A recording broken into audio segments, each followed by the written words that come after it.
Domínio Público discute hoje a reforma política. Nosso convidado é o cientista político Juliano Corbellini. Juliano, nós falamos no primeiro bloco sobre a questão da lista, né? O sistema de lista dos partidos. Mas um outro tema que está sendo discutido é o financiamento. Há uma proposta de financiamento público. Isso está muito baseado nas denúncias de Caixa 2, de corrupção. Quer dizer, o financiamento público ele enfrenta esse tema da corrupção, do Caixa 2, da relação, da interferência do privado no público?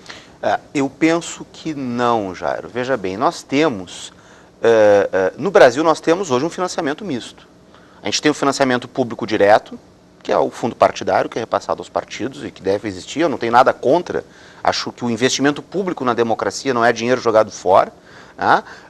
Nós temos o financiamento público indireto, que se dá pelo tempo gratuito de televisão, pelo qual depois as empresas, né, de telecomunicação têm abatimento, que é algo importante, porque na Argentina não existe tempo gratuito de televisão, para não falar dos Estados Unidos. Né? Enfim, na Argentina, que é aqui do lado, também o tempo é pago. E nós temos o financiamento privado. E o financiamento misto, ele é a fórmula dominante que nós temos em toda a América Latina e, creio eu, que na maioria dos países da Europa e nos Estados Unidos a gente tem financiamento privado. O efeito do financiamento público, né, ou seja, a proibição do financiamento privado legal, o único efeito que ele vai ter é criminalizar o Caixa 1. Porque o problema hoje não é o financiamento privado legal que existe, o problema é o financiamento privado ilegal. É o Caixa 2. E o fato de você proibir o financiamento privado legal, em nada impede, em nada garante que você não vai ter o financiamento privado ilegal, que nós já temos hoje. Então, o problema, na verdade, em relação à questão do financiamento, no meu entender, é você ter mecanismos rígidos de controle do Caixa 2. Então, é um problema que transcende, inclusive, muito a questão da regra eleitoral, e até você ter um estímulo, né, mais transparência e estímulo ao financiamento privado. As pessoas têm direito de contribuir, de dar dinheiro para o partido, para o candidato em que elas acreditam. Essa questão do financiamento público, pelo menos os defensores falam que muitas vezes há o conflito de interesses, né, na medida que determinados grupos têm interesse, têm disposição de apoiar, porque, claro, né, vislumbram relações futuras. Né, pelo menos é essa a crítica. Hoje tem uma outra possibilidade, pelo menos está sendo discutida, também de vedar de pessoa jurídica, estabelecer pessoa física. O presidente Barack Obama fez uma campanha fundada na adesão individual e mostrou, inclusive abriu mão do financiamento público e fez uma campanha onde o cidadão participou. Isso pode ser um caminho? A campanha do Obama vislumbrou um novo caminho, Juliano, nesse sentido? Me parece que sim. Né? Aliás, a campanha do Obama, e assisti o teu programa sobre isso recentemente, ela mostrou vários caminhos no sentido de uma reconexão da política com a esperança das pessoas.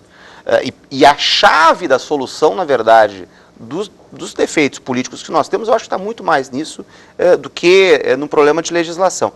Se nós criarmos limites para o financiamento, né, tivermos mecanismos de incentivo ao financiamento à atividade partidária, como isenção, por exemplo, né, e uma legislação rígida, né, para o controle do Caixa 2, você elimina ou você diminui muito esse problema do comprometimento, que é um problema real. Né? As empresas, enfim,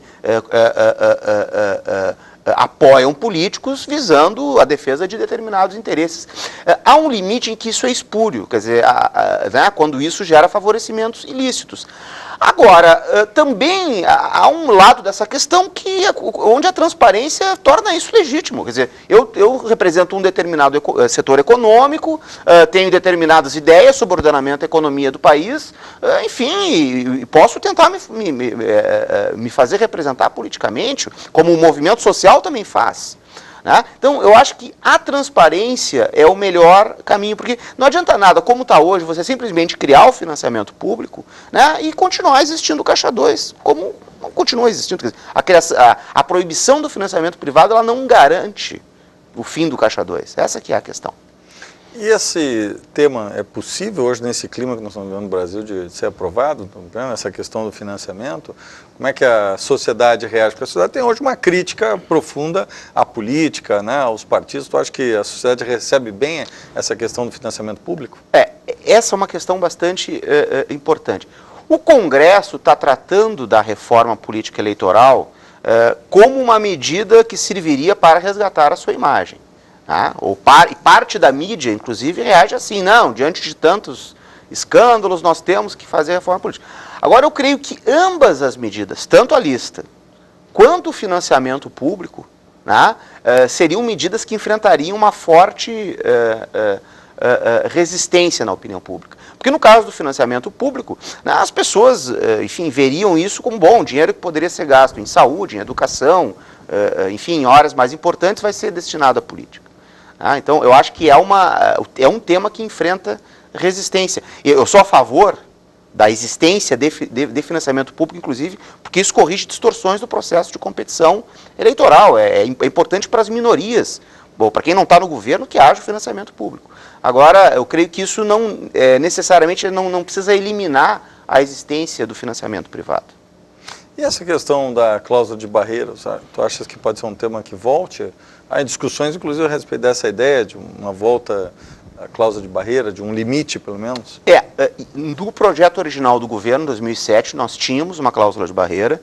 Ao que parece, a cláusula de barreira, ela não está nessa agenda mínima possível de ser aprovada no Congresso, né, que é como o presidente Michel Temer está trabalhando.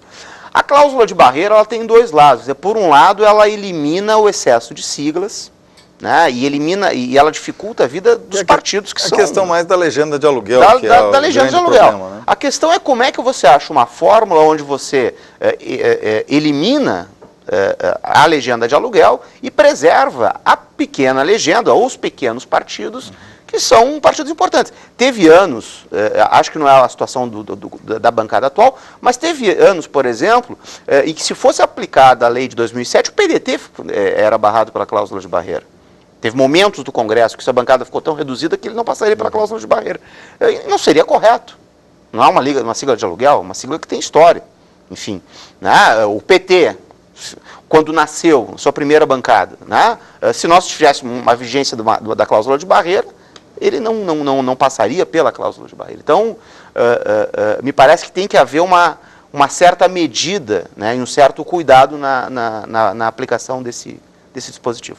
Existem alguns lugares até com questão de frentes, né, como a possibilidade de sobrevivência de partidos. Né? Aqui no Brasil nós temos partidos que cumprem um papel importante, né, como minoria, né, mas sim, que pode dessa forma sobreviver. Há a possibilidade da formação de federação.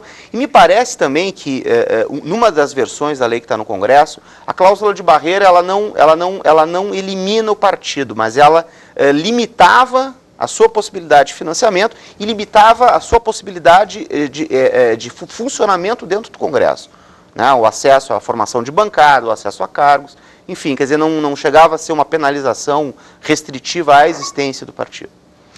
Vamos então agradecer a presença e a participação do cientista político Juliano Corbellini, que é professor do curso de Ciência Política da Universidade Luterana do Brasil, a UBRA. Muito obrigado, professor Juliano. Obrigado, Jairo. Boa noite.